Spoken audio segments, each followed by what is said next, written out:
Maintenant, nous allons rentrer dans le vif du sujet et commencer à travailler avec CSS. Donc pour commencer et pour travailler dans de bonnes conditions, j'ai préparé mon plan. Donc là, j'ai repris le projet de la dernière fois, donc ce qu'on a créé. J'ai lancé évidemment SAS dans la console. Et qu'est-ce que j'ai fait? J'ai créé un fichier index. Donc fichier index, il n'y a rien de spécial, c'est ce que vous voyez tourner ici, hein. Donc il y a un titre H1, il y a un paragraphe, et puis H2, et puis deux paragraphes. Et juste dans la structure, là il y a un bloc, enfin ça c'est une div. Là c'est une div, ça c'est un P, ça c'est H2, enfin il y a deux liens ici. Enfin voilà, il n'y a pas grand chose. Donc là on a un lien, on aurait pu par exemple, pour le besoin du tuto, on peut rajouter un lien ici si vous voulez. Enfin c'est vraiment pour qu'on essaie de voir un peu plus les choses. Voilà, donc ça c'est la partie HTML. Voilà, donc il n'y a rien de spécial. Il s'est mis à jour parce qu'il y a le Leverload qui s'est lancé ici. Donc ce que je peux faire, on va prendre, là j'ai le fichier CSS normal qui est rattaché ici. Donc il est vide, parce que notre fichier SCSS qui est ici, celui-là là, donc il est vide.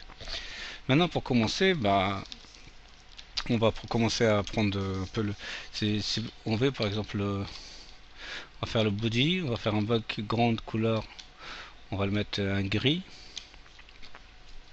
histoire de faire quelque chose. Voilà, et si on vient ici, on rafraîchit, on voit bien qu'il est là notre CSS. Et si on rafraîchit notre voilà notre internet Compass, enfin notre Chrome, on voit que ça marche bien. Bah, pour commencer, on a les liens, par exemple, on va changer la couleur des liens, par exemple. On va mettre les liens en couleur, on va les mettre en rouge. Et on peut mettre on peut enlever le soulignement. Donc là, je réactualise, vous voyez, ça marche. C'est pareil ici. Donc on voit les liens en rouge. Et on peut mettre par exemple les liens quand au survol. Les survols, on va mettre la couleur bleue. Voilà. Donc, enfin, si je m'actualise, vous voyez, c'est du CSS normal. Si je veux par exemple, ici, vous voyez, on a un titre. Donc si je reviens dans le code HTML, on a un H2 et en intérieur on a un span. Donc si je fais H2, je fais une couleur bleue par exemple, et si je veux faire le span, donc je fais H2 span, donc je fais un background, ah, pardon, j'ai oublié la parenthèse, je peux faire un background de je sais pas, en blanc, on va dire ça.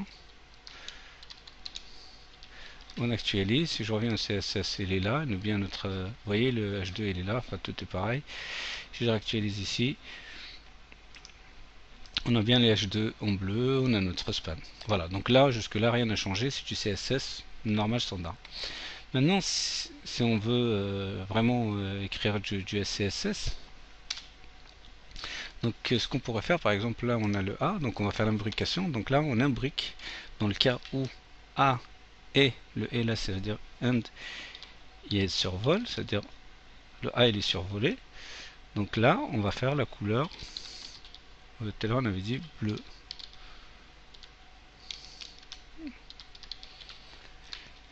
Et si on réactualise, donc on a toujours le même fichier, vous voyez, il survole, les liens ils deviennent bleus. Et si on va au CSS, on voit bien, ouais, ça nous génère le CSS normal, donc le A, le cas de A ouvert. On aurait pu faire par exemple, ça c'est pour l'H2.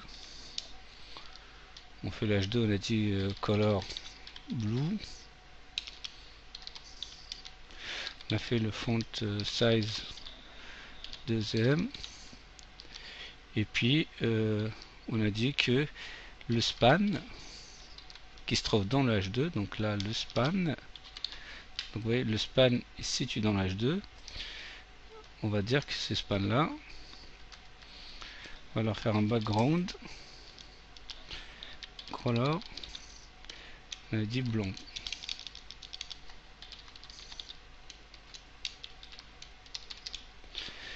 Et là, si je réactualise mon CSS, on voit le H2 et le H2 avec span. Donc, vous voyez, et évidemment dans notre internet, enfin dans notre page web, ça s'est réactualisé et c'est pareil. Et maintenant, si par exemple on prend le cas ici, on a le div block avec ID block qui se trouve dans, on a un H2 dedans, donc on fait un H2, donc là on revient ici, on peut faire la div, donc là c'est l'ID block, est commercial, et ce et là il viendrait remplacer le H2, c'est-à-dire le parent, le H2, et est commercial, on va dire span, donc vu qu'il y a des spans là-dedans, on va me dire, on va mettre le background color rouge. Et si on réactualise ici, vous voyez bien que ça ramène le bloc H2 span, donc bloc H2 span. Et si je réactualise ici, ça concerne uniquement ce span là, donc c'est celle-là qui est devenue rouge. Donc l'imbrication en CSS, ça facilite notre écriture et ça nous permet de raccourcir notre texte.